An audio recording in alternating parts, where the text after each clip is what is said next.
আসসালামু আলাইকুম রহমতুল্লাহ। Hello viewers, কেমন আছেন সবাই? আশা করি যে যেখানেই আছেন আল্লাহর রহমতে ভালো আছেন। সবাইকে স্বাগতম নতুন একটি ভিডিওতে। আমি আজকে আপনাদের জন্য যে ভিডিওটি নিয়ে আসলাম সেটি হলো গ্রাফিক ডিজাইন শেখানোর প্রথম পর্ব। আর আমি আজকে এই ভিডিওটিতে যে সকল বিষয়গুলো আপনাদের জন্য রেখেছি সেগুলো হলো গ্রাফিক ডিজাইন শেখার জন্য আপনাদেরকে প্রাথমিকভাবে যে ধারণাগুলো থাকতে হবে এই বিষয়ে, এবং আমি আমার চ্যানেলে আপনাদের জন্য ভিডিওগুলা কিভাবে আপলোড দিব, কোন বিষয়টা আগে দিব এবং কোন বিষয়টা পরে দিব, এই সমস্ত বিষয় নিয়েই থাকছে আমার আজকের সম্পূর্ণ ভিডিওটি। তো আশা করি সম্পূর্ণ ভিডিওটিতে আপনারা আমার সাথে থাকবেন। তাহলে দেরি না করে শুরু করব। আর শুরু করার আগে আপনাদের কাছে ছোট্ট রিকোয়েস্ট, আপনি যদি আমার চ্যানেলে নতুন হন আর সাবস্ক্রাইব করে না থাকেন, প্লিজ চ্যানেলটি সাবস্ক্রাইব করবেন আর পাশের বেল বাটনটি অন করে রাখবেন।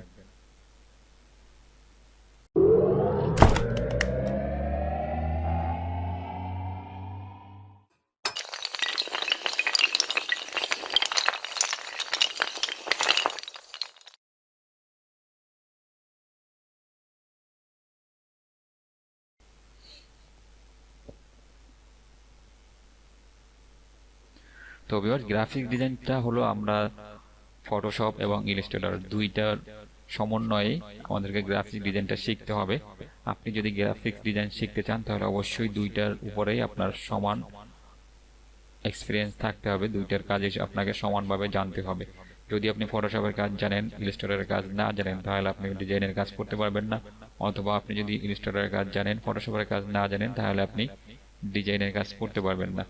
মনে করেন আপনি যদি একটি ভিজিটিং কার্ডের ডিজাইন করতে যান, তাহলে যদি ফটোশপ থেকে ওই ডিজাইনটা করেন, তাহলে আপনি ওটা একটা ক্লায়েন্টের জন্য যে ভিজিটিং কার্ডটা করতে হয় ওইভাবে আপনি এটাকে প্রিন্ট দিতে পারবেন না। আমরা জানি যে ভিজিটিং কার্ডটা যদি আপনাকে প্রিন্ট দিতে হয় তাহলে অবশ্যই প্রেসের মাধ্যমে দিতে হবে। তো ওইভাবে যদি আপনি প্রেস থেকে প্রেসের কাজ করতে যান বা প্রেসের মাধ্যমে ভিজিটিং কার্ডটা আপনি প্রিন্ট দিতে চান, তাহলে আপনি কিন্তু ফটোশপ থেকে কাজ করলে ওটা প্রিন্ট দিতে পারবেন না। ফটোশপ থেকে যদি আপনি কাজটা করেন তাহলে শুধুমাত্র আপনি কোনো প্রিন্টার থেকে এই ভিজিটিং কার্ডটা প্রিন্ট দিতে পারবেন, অন্য কোনোভাবে না। তো আমরা যদি একটি ভিজিটিং কার্ড প্রিন্টার থেকে প্রিন্ট দিতে যাই, সেক্ষেত্রে 1000 ভিজিটিং কার্ড প্রিন্ট দিলে আমাদের যে কস্টটা পড়বে সেটা একটা ক্লায়েন্ট আমাদের কখনোই দিবে না। তো সেজন্য আমরা ইলাস্ট্রেটরের কাজটা করতে হবে। এই কাজটা যদি আমরা ইলাস্ট্রেটর করি তাহলে আমাদেরকে ক্লায়েন্ট যে আমাদের ক্লায়েন্ট আমাদের যে কস্টটা দেয় তার মধ্যেই আমরা এই কাজটা করে দিতে পারবো। তো সেজন্যই আমাদের দুইটা কাজই শিখতে হবে, দুইটার উপরেই আমাদের অভিজ্ঞতা থাকতে হবে, ফটোশপ এবং ইলাস্ট্রেটর।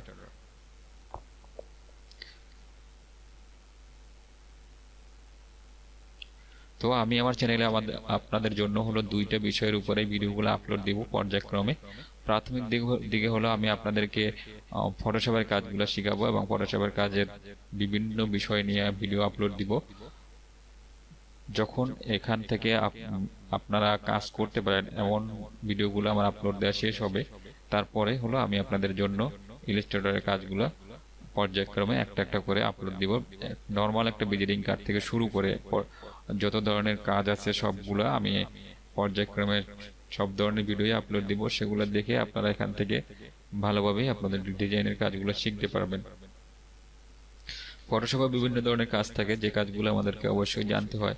যেমন আপনি নর্মাল যদি কোনো কাজ করতে যান, সেক্ষেত্রেও আপনাকে ফটোশপের যে ছবির কাজগুলো আপনাকে জানতে হবে, ছবির ব্যাকগ্রাউন্ড চেঞ্জ করা জানতে হবে, ছবির কালার চেঞ্জ করা, একটা নষ্ট ছবিকে কিভাবে ভালো করবেন, একটা কালো ছবিকে কিভাবে ফর্সা করবেন, এই সমস্ত কাজগুলো আপনাকে কিন্তু জানতে হবে ডিজাইনের কাজ করার জন্য।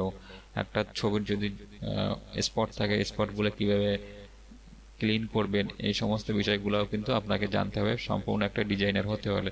তো সেই জন্য আপনাকে ফটোশপের কাজটাও অবশ্যই আগে থেকে জানতে হবে, তারপরে হলো আপনাকে ইলাস্ট্রেটরের কাজটা জানতে হবে। আর এই দুইটার সমন্বয়ে আমাদের হলো গ্রাফিক ডিজাইন শিখতে হবে। এই দুইটা যদি আমরা সমন্বয় করতে না পারি তাহলে আমরা গ্রাফিক্সের কাজটা শিখতে পারবো না। তো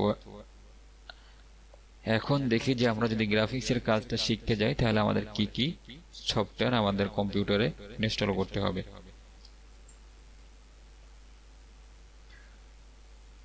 তো আরো বলে নেই যে আপনি যদি গ্রাফিক্সের কাজ করতে যান বা যে কোনো কাজই করতে যান ডিজাইনের, তো আপনার কম্পিউটারের উপরে সম্পূর্ণ ধারণা থাকতে হবে। আর আপনার কম্পিউটারের কনফিগারেশনটাও মোটামুটি ভালোই থাকতে হবে, তা না হলে কিন্তু করতে পারবেন না। মিনিমাম আপনার কম্পিউটারের কনফিগারেশন কোর টু ডু থাকতে হবে, কোরাই 3, কোরাই 5, কোরাই 7, এগুলো হলে সবচেয়ে ভালো হয়। মিনিমাম আপনার আপনার যেটা থাকতে হবে সেটা হলো কোর টু ডু থাকতে হবে, তা না হলে কম্পিউটারটা অনেক স্লো হয়ে যাবে, আপনি কাজ করে কোনো শান্তি পাবেন না, আপনার কাজে অনেক সমস্যা হবে। তো সেজন্য বলছি অন্তত কোর টু ডু একটা ভালো মানের কম্পিউটার আপনার থাকতে হবে। আর যদি আপনি পারেন কোরাই 3, 5, 7, সেটা হলো আপনার সাধ্যের উপরে, যদি পারেন আপনি এরকম একটা কম্পিউটার নিয়ে নেবেন। তারপর যে সফটওয়্যার গুলো আপনার দিতে হবে সেটা হলো, 1 নম্বর হলো ফটোশপ। ফটোশপের যে কোনো একটা ভার্সন আপনি ফটোশপ 7 দিতে পারেন, ফটোশপ 7 থেকেও ভালো কাজ করা যায়। আর হলো এছাড়া যদি আপনি আপডেট ভার্সনগুলো দিতে পারেন, CS5, 6 যেগুলো আছে আপনি এগুলোও দিতে পারেন, এগুলো কিন্তু অনেক ভালো। আপডেট মডেল সবসময় ভালো হয় আপডেট ভার্সনগুলো কাজ করার জন্য। তো আপনি যে কোনো একটা আপডেট ভার্সন দিয়ে কাজ করতে পারবেন। তারপর হলো ইলিস্ট্রেটর। ইলিস্ট্রেটর আপনি আপডেট ভার্সনগুলো দিবেন, কারণ সবাই এখন আপডেট ভার্সন থেকে কাজগুলো শিখাবে। আর যদি আপনি ওল্ড ভার্সন দেন সেক্ষেত্রে আপনি ইলিস্ট্রেটর 10 দিতে পারেন। তো আপনি যদি ইলিস্ট্রেটর 10 দেন আর যে কাজগুলো আপনি আর আপনি যেখান থেকে কাজ শিখবেন সে যদি আপনাকে ইলিস্ট্রেটর CS5, 6 এগুলো থেকে আপনাকে শিখায়, তাহলে অনেক ক্ষেত্রে দুইটার মধ্যে একটা হেরফের হয়ে যাবে। যেমন 10 এর সাথে ইলিস্ট্রেটর CS5, 6 এগুলো কিন্তু অনেক ক্ষেত্রেই মিলবে না, তো আপনার একটা সমস্যা হয়ে যাবে। সেজন্য আপনি আপডেট ভার্সনের সফটওয়্যারগুলো যদি দিয়ে রাখেন তাহলে সবচেয়ে আপনার জন্য ভালো হবে।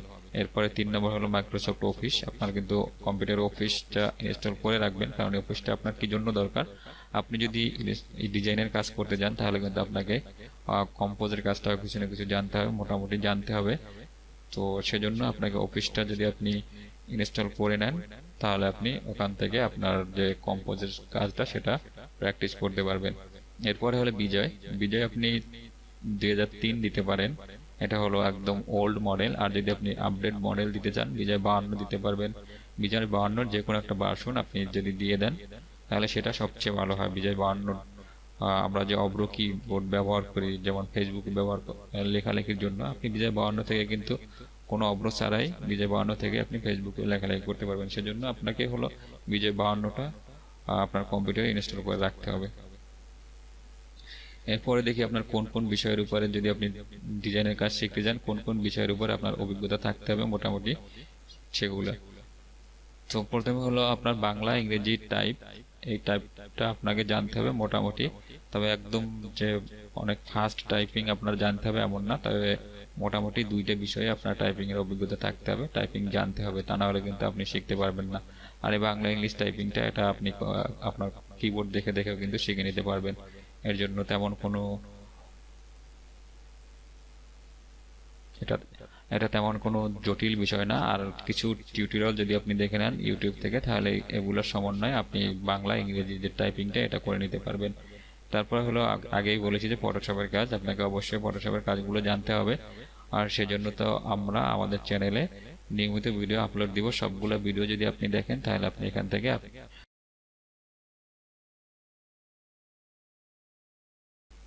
ভালো একটা ডিজাইনার হতে পারবেন আশা করি।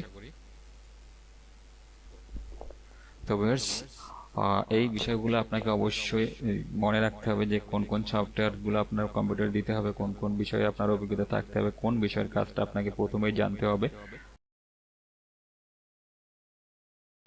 তো প্রথমেই যে বিষয়গুলো আপনাকে জানতে হবে, আপনার বাংলা ইংরেজিতে যে কম্পোজ সেটা আপনাকে করতে জানতে হবে। তারপরে হলো আপনার ফটোশপের কাজগুলো অবশ্যই জানতে হবে। এই দুইটা জিনিস আপনাকে অবশ্যই ডিজাইনের কাজ শুরু করার আগে এই বিষয়গুলো আপনাকে আগে শিখে নিতে হবে। তো সেজন্যই আমি প্রথমেই হলো ফটোশপের যত কাজ আছে সবগুলো আমি আপনাদের জন্য প্রথম দিকে আমার চ্যানেলে আপলোড দিব। তারপরে আমরা একদম নর্মাল একটা ভিজিটিং কার্ড থেকে শুরু করে হ্যান্ডবিল, তারপরে লোগো, তারপরে পোস্টার, লিফলেট, যত যা কিছু আছে, মানি রিসিট, ক্যাশ মেমো, যাই আছে সবকিছু আমি একটা একটা করে আপনাদের জন্য সবগুলোর ডিজাইন আমি আপনাদেরকে করে দেখাবো।